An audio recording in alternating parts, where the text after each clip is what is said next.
태초에는 어둠과 성령만이 존재했어요. 성령은 자신이 창조할 세계를 상상했습니다. 거대한 세계부터 미세한 세계까지.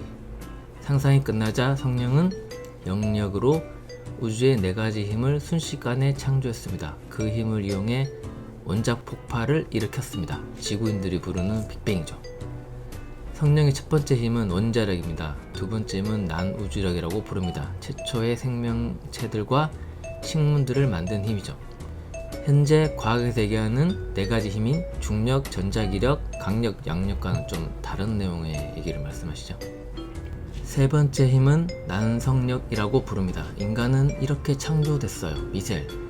인간이 동물을 창조하는데 어느 정도의 지성이 필요한지 상상해 본 적 있나요?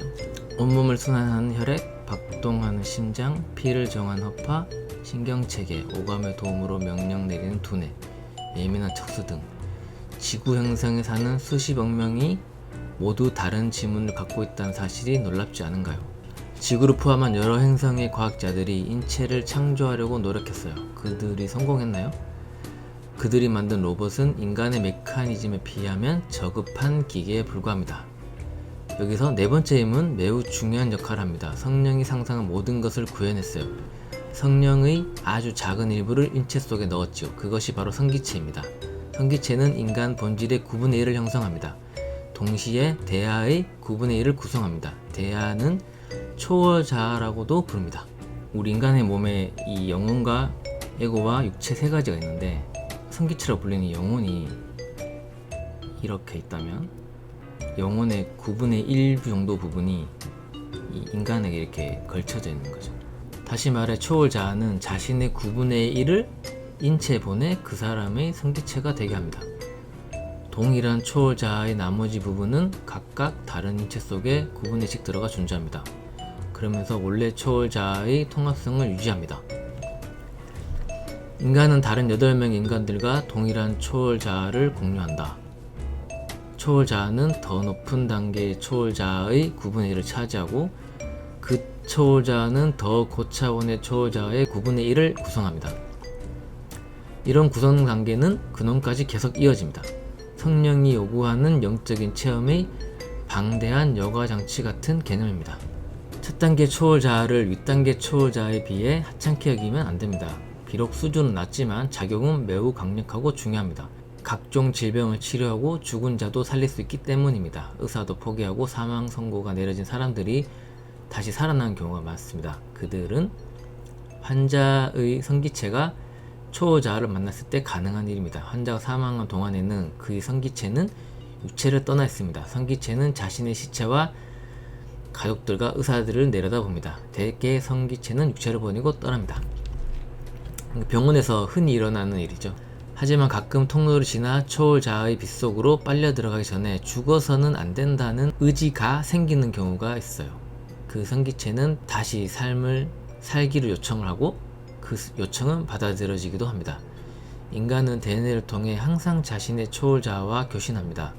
대뇌 통로는 성기체와 초월자아 사이에 진동을 전달하는 역할을 합니다. 이 대뇌 통로는 이마의 이 중앙에 있는 부분, 여기 부분 말하는 것 같습니다. 초월자아는 밤낮으로 사고로부터 당신을 보호하기 위해 애씁니다. 예를 들어 비행기를 타기 위해 택시를 잡았는데 택시가 고장이 나고 다시 택시를 잡았는데 그이마저도 고장이 나는 경우가 우리는 있습니다. 이런 일들이 과연 우연일까요? 그 사람이 원래 타기로 했던 비행기는 30분 뒤 추락해 전원이 사망했습니다.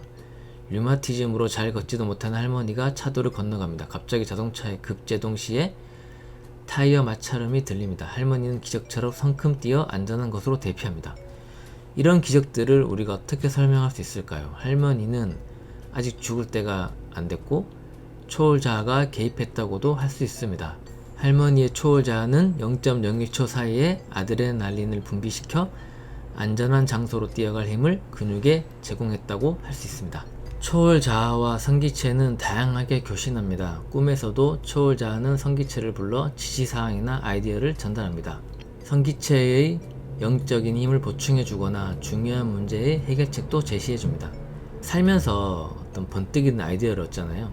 뭐 화장실 갔을 때나 샤워할 때나 저는 항상 좋은 아이디어를 많이 얻는데 그때마다 저는 이 어떤 초월 자아가 나에게 메시지를 전달해 주는 것을 매번 느끼면서 이런 경험을 하거든요.